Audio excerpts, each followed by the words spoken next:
Bueno, yo creo que ya podemos decir que hay debates que pasan de los platós a los hemiciclos.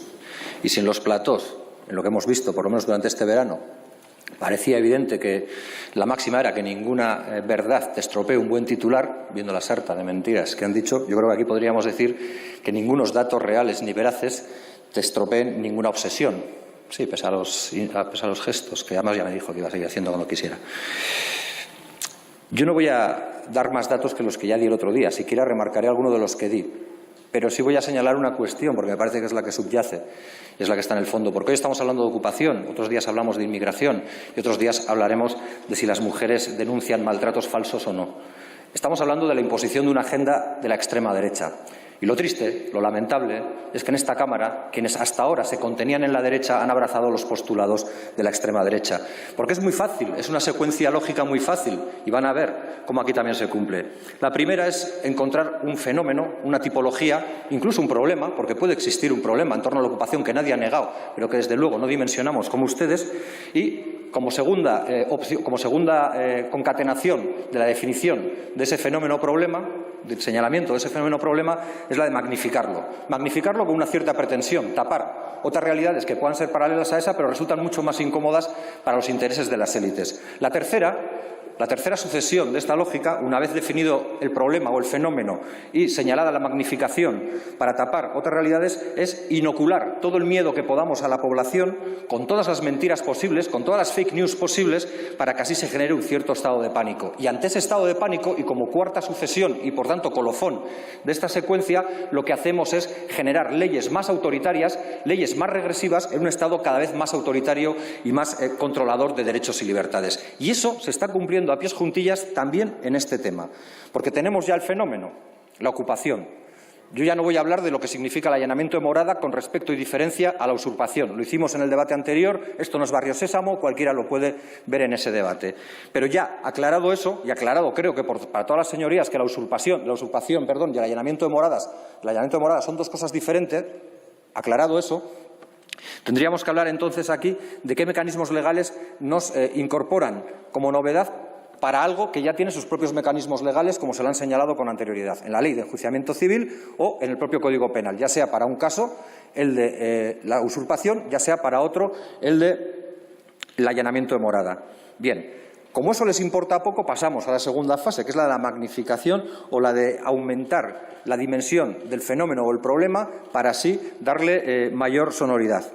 Se lo dije el otro día, 87.000 familias en pisos ocupados. Hay millones de familias en el Estado español.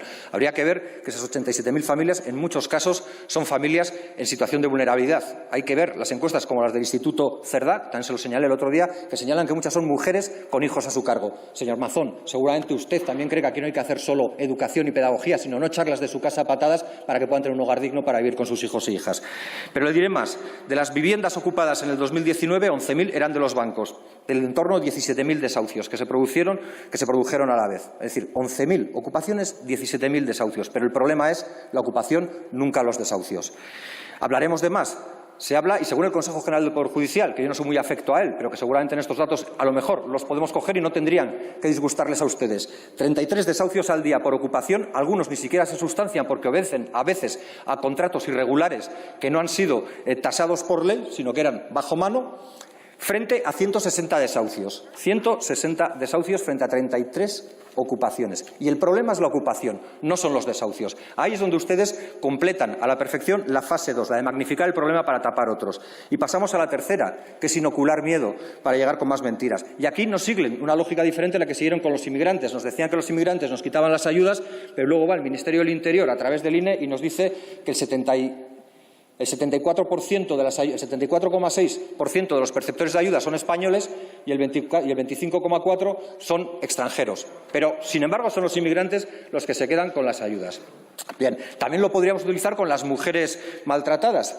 Se nos dice, bueno, lo dijo un exdiputado de esta Cámara, el señor Toni Cantó, que la mayoría de las denuncias por violencia de género eran falsas y, sin embargo, vemos que en el año 2020, según datos de la Fiscalía del Estado, pues el número de denuncias falsas son 0. O sea, el 0,0000. Pero, sin embargo, para ustedes esto era un problema. Podría seguir con más datos, pero quiero terminar con el cuarto. Lo que quieren ustedes es propagar leyes más autoritarias para que cuando se sigan produciendo más desahucios, porque con la crisis más desahucios habrá, más fácil sea desahuciar. Para que entonces haya ciudadanos, como un tal José María, un ciudadano al que probablemente alguien le ocupe su casa, que no nos diga que tiene más de 100.000 viviendas ocupadas porque es el gerente de un fondo que se llama Cerberus y sus apellidos son Aznar Botella. Probablemente así no hablaremos de esas cosas. Y aquí lo que hay que dejar claro, y yo que con esto poco más puedo decir, es que el problema no es la ocupación, que esto no es un paraíso para la ocupación, esto es, por desgracia, un paraíso para la especulación. Muchas gracias.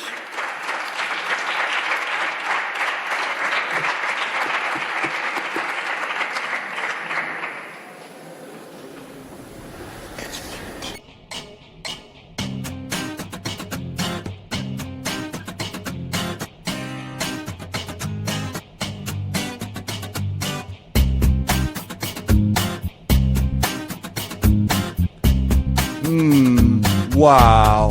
What is the world coming to when a figure of international scientific journalism can't WikiLeak a little? Ha ha!